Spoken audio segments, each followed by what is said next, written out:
महाकाय सूर्यकोटि समप्रभ निर्विघ्नं कुरु मे देव सर्वकार्येषु।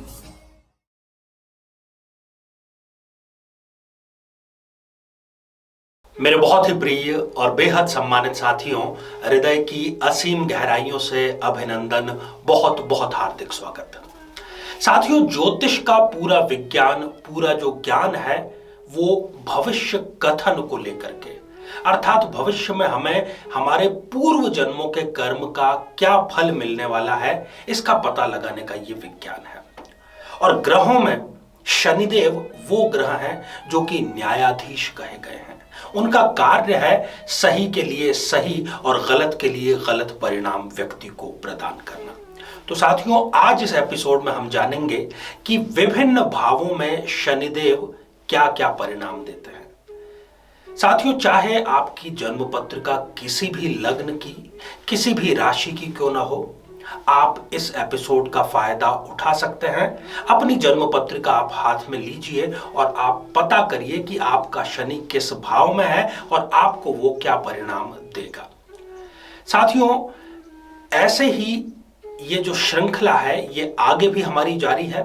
इससे पहले कि यदि आप एपिसोड देखना चाहते हैं तो यहाँ आई बटन में हमने उसका भी लिंक दिया है, वहां जाकर के आप विस्तार से सारे ग्रहों के बारे में जानकारी प्राप्त कर सकते हैं। साथियों, शनिदेव को एक प्रकार से बहुत ही भयानक, इस प्रकार से उनका चित्रण किया गया है कि उनका नाम सुनते ही व्यक्ति कांपने लगता है, डरने लगता है। शनि जो कि श्याम वर्ण है, शनि जो कि ये निर्धारित करते हैं कि व्यक्ति कितने वर्ष इस धरती पर रहेगा, शनि जो कि ये निर्धारित करते हैं कि उसकी मृत्यु किस कारण से होगी, शनि जो कि ये निर्धारित करता है कि फिजिकल बॉडी, फिजिकल अपीयरेंस कैसा होगा, व्यक्ति उदार होगा या कंजूस होगा, संकट जो भी जीवन में आएंगे उसका वो सामना किस प्रकार से करेगा, अपना वर्चस्व बना के रखेगा या वो गुलामी पसंद व्यक्ति होगा, क्या उसको मोक्ष की प्राप्ति होगी, क्या वो सेलिब्रिटी बनेगा। इन सारे कार्यों का, इन सभी बातों का निर्धारण कहीं ना कहीं शनिदेव ही करते हैं। तो आइए साथियों, बिना किसी देरी किए हम जानते हैं कि विभिन्न भावों में शनिदेव क्या परिणाम प्रदान कर रहे हैं। साथियों, ये जो आप स्क्रीन पर एक जन्म पत्रिका देख पा रहे हैं, ये खाली जन्म पत्रिका है। किसी भी लग्न या किसी भी राशि की ये जन्म पत्रिका हो सकती है। आइए शुरुआत करते हैं लग्न से। यदि किसी जन्म पत्रिका में लग्न में ही, प्रथम भाव में ही शनिदेव विराजमान है, तो यहां पर एक एक्सेप्शन जरूर है कि यदि आपकी तुला या मकर लग्न की जन्म पत्रिका है, तब तो यहां पर बहुत ही पॉजिटिव, बहुत ही धनवान, बहुत ही वर्चस्वशाली परिणाम जो है वो शनिदेव यहां पर देंगे। परंतु बाकी जितने और लग्न हैं वहां पर ये शनिदेव इतना साथ नहीं देंगे। पढ़ाई बीच में छूट सकती है और अधूरी छूटी हुई जो पढ़ाई है वो कई बार यदि व्यक्ति प्रयास करे तो आगे चल करके पूरी करता है, परंतु ऐसे केसेस बहुत ही कम होते हैं। पैसा ऐसे व्यक्ति का समय समय पर फंसता है और खास तौर पर अपने मित्रों, रिश्तेदारों के यहाँ पर ही फंसता है और वो पैसा इनको देते ही नहीं है कई मामलों में, तो इनको भूल जाना पड़ता है कि इन्होंने कभी उनको पैसा दिया भी था। इनको भूल कर भी कभी भी पार्टनरशिप में, साझेदारी में व्यवसाय, व्यापार नहीं करना चाहिए, अन्यथा इनको घाटा होना बिल्कुल ही निश्चित होता है। साथियों, यदि द्वितीय भाव जो कि धन या कुटुंब का भाव है, यदि यहां पर शनिदेव विराजमान है तो ऐसे व्यक्ति को मुख से संबंधित और दांत से संबंधित कोई ना कोई रोग सदैव ही बना रहता है। इनकी भी पढ़ाई में व्यवधान आते हैं, पढ़ाई ये जैसे तैसे पूरी करते हैं और जीवन के जो संकट हैं वो इनको ये कहने पर, ये मानने पर मजबूर कर देते हैं कि ईश्वर नाम की कोई चीज नहीं होती, और कई बार ये स्थिति व्यक्ति को नास्तिक भी बना देती है। क्रोध पर इनका स्वयं का, अपने क्रोध पर कोई कंट्रोल नहीं होता और कई अवसर भी क्रोध की वजह से गंवा बैठते हैं। साथियों, यदि तृतीय भाव जो कि पराक्रम भाव है, यदि यहाँ पर शनिदेव हैं तो बहुत ही यहाँ पर एक सुंदर इनको परिणाम देंगे कि इनकी रोग प्रतिरोधक क्षमता में वो जबरदस्त वृद्धि कर देंगे। आमतौर पर ये बीमार बहुत आसानी से नहीं पड़ते हैं। पढ़ाई में इनकी बहुत रुचि होती है। जीवन एक अनुशासित ढंग से जीना ये पसंद करते हैं और कोई भी चाहे संकट आ जाए उस संकट का सामना ये पूर्ण धैर्य के साथ में करते हैं। बहुत ही अच्छे वक्ता होते हैं। वीआईपी या सेलिब्रिटी बनने का योग भी यहां बैठ करके शनि दे रहा है और बहुत ही अच्छे ये रणनीतिकार होते हैं। स्वयं का या कोई भी जो इनसे सलाह लेता है उसके भविष्य में उसको कैसे डिसीजन लेने चाहिए ये उसको बेहतर सलाह अवश्य देते हैं। साथियों, चतुर्थ भाव जो कि सुख भाव है, यदि यहां पर शनिदेव विराजमान हो तो यहां पर बैठ करके ये इस व्यक्ति को शारीरिक कमजोरी जरूर प्रदान करते हैं। समय समय पर इनको इसके लिए अपमानित भी होना पड़ सकता है और इनके अंदर एक चिड़चिड़ापन जरूर आ जाता है और कई बार ये आलस्य के कारण अपनी नौकरी या व्यवसाय में घाटे का सामना भी जरूर करते हैं। यहां पर बैठा हुआ शनि जो है इनको ऐसी मेंटलिटी का व्यक्ति बना देता है कि ये कई बार सक्षम होते हुए भी किसी की भी मदद करना पसंद नहीं करते। साथियों, पंचम भाव में यदि शनिदेव विराजमान है तो ऐसे व्यक्ति को 30 वर्ष की आयु के बाद में किसी न किसी प्रकार की स्थायी बीमारी जरूर होती है और ये इंट्रोवर्ट हो जाते हैं। 30 से पहले तो ये फिर भी लोगों से मिलते जुलते हैं, परंतु उसके बाद में ये एकाकी जीवन पसंद करते हैं। कंजूस एक हद से ज्यादा के ये हो जाते हैं और आलस्य भी इनको चारों तरफ से घेरता जरूर है।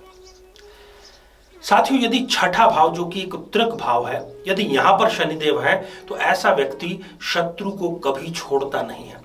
स्वयं या तो कलाकार होगा या कला प्रेमी होगा और एक भोगी कहें तो भी कोई गलत बात नहीं होगी। शौकीन भी ये बहुत होते हैं और हर तरह का इनको शौक होता है। कवि हृदय होते हैं। कई बार ये खुद कविताएं भी लिखते हैं। जरूरी नहीं कि मंच पर उसका ये प्रस्तुतिकरण करें, ये लिख करके चुपचाप उसको अलमारी में रख देते हैं।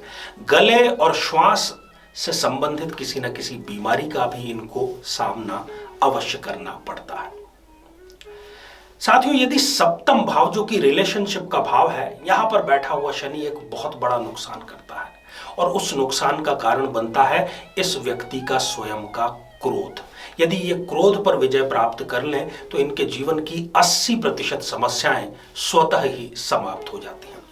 ये प्रतिस्पर्धा का सामना नहीं कर पाते, चाहे ये नौकरी में है या व्यापार में है। जैसे ही इनको कोई कंपटीशन देता है, कोई चुनौती, कोई चैलेंज देता है, ये अपने हथियार डाल देते हैं और इसी कारण से ये जीवन में कभी भी शिखर पर नहीं पहुंच पाते। सही समय पर ये गलत डिसीजन ले लेते हैं, भटकावपूर्ण डिसीजन ले लेते हैं और स्वयं की मनमानी, जिसको कि हम कहें विनाश काल विपरीत बुद्धि का कार्य, यहां बैठ करके शनि करता है। साथियों, यदि अष्टम भाव, यदि यहां पर शनिदेव विराजमान है तो ऐसे व्यक्ति में दिमाग तो बहुत है, क्षमता भी बहुत है, परंतु वो अपने दिमाग का, अपनी क्षमताओं का सही दिशा के बजाय गलत दिशा में कार्य में उसका प्रयोग वो करता है। अपने ही लोग ऐसे व्यक्ति का हक मारते हैं। ऐसा व्यक्ति विलासितापूर्ण जीवन जीने का बहुत ही उसको शौक होता है। लग्जूरियस जीवन जीने के लिए वो किसी भी हद तक जा सकता है। अंदर से बात करें तो वो अंदरूनी तौर पर थोड़ा सा डरपोक जरूर होता है। साथियों, यदि नवम भाव जो कि भाग्य भाव है, यदि यहां पर शनिदेव विराजमान हो जाए तो वो व्यक्ति को एक स्थायी रूप से चर्म रोग, त्वचा संबंधी रोग जरूर देता है या किसी न किसी प्रकार की एलर्जी उनको जरूर देता है। जीवन में इनकी जो मुख्य उम्मीद होती है वो कभी भी पूरी नहीं होती। छोटी मोटी यदि उम्मीदें पूरी हो जाए वो बात अलग है। ये गलत स्थान पर बोलने की वजह से कई बार पछताते हैं, अपमानित जरूर होते हैं। इनका जो भाग्योदय है वो जन्म स्थान से बहुत दूर जाकर के होता है। साथियों, यदि दशम भाव जो कि कर्म भाव है, यदि यहां पर शनिदेव विराजमान है तो ऐसा व्यक्ति नेतृत्व क्षमता का धनी होता है। लीडरशिप क्वालिटी उसके अंदर बहुत ज्यादा होती है। वो व्यक्तियों को न्याय दिलाने के लिए किसी भी हद तक जाने को तैयार होता है, अपना कितना भी नुकसान करने को तैयार होता है। ऐसा व्यक्ति स्वयं अनुभव नहीं प्राप्त करता, वो दूसरों के अनुभव से सीख लेकर के स्वयं बेहतर बनता चला जाता है। साथियों, यदि 11वें भाव यदि यहां पर शनिदेव विराजमान है तो ऐसा व्यक्ति एक तो दीर्घ आयु का होता है, परंतु वो स्वयं हमेशा किसी न किसी प्रकार की असुरक्षा से ग्रसित रहता है। उसको हमेशा ऐसा लगता है कि क्या कोई अज्ञात भय उसको सता रहा है, कल को कहीं ऐसा ना हो जाए, वैसा ना हो जाए। हाँ, क्रिएटिव वो होता है, नई नई चीजों में एक्सपेरिमेंट करने का वो धनी होता है, मेहनत भी पूरी करता है और ये लोग एक अच्छे व्यापारी जरूर साबित होते हैं। साथियों, यदि 12वां भाव व्यय भाव यहां पर यदि शनिदेव विराजमान है तो इसके जीवन में कभी भी स्थिरता नहीं आती। चाहे वो पर्सनल लाइफ हो या प्रोफेशनल लाइफ हो, हमेशा ये अस्थिरता का सामना करते रहते हैं। एक एंजाइटी इनको होती है। इनको यदि इंतजार करने के लिए कह दिया जाए तो इनके लिए वो जीवन का सबसे बड़ा कार्य होता है। अपव्यय अर्थात ये खर्च भी जरूरत से ज्यादा करते हैं, किसी न किसी प्रकार का नशा भी इनको होता है और अकारण क्रोध इनकी सबसे बड़ी कमजोरी है। तो साथियों, आज हमने शनि के विभिन्न भावों पर चर्चा की कि वो विभिन्न भावों में क्या क्या परिणाम देता है। आगे हम राहु और केतु के लिए भी एपिसोड की तैयारी कर रहे हैं, तो आप निश्चित रूप से ये पूरी सीरीज देखिए और इसका लाभ जरूर उठाइए। आप सभी स्वस्थ, समृद्ध और शांतिपूर्वक जीवन व्यतीत करें। नमस्कार। जीवन में किसी समस्या का सामना कर रहे हैं, जैसे कि शादी में देरी होना, पति पत्नी में मनमुटाव या तलाक तक की नौबत आ जाना, संतान का प्राप्त न हो पाना, नौकरी या धन प्राप्ति में बाधा आना, जीवन के प्रत्येक क्षेत्र में किसी न किसी प्रकार की बाधा आना, तो आज ही अपनी जन्म पत्रिका का संपूर्ण विश्लेषण करवाएं और पाएं समस्या से सदैव के लिए मुक्ति।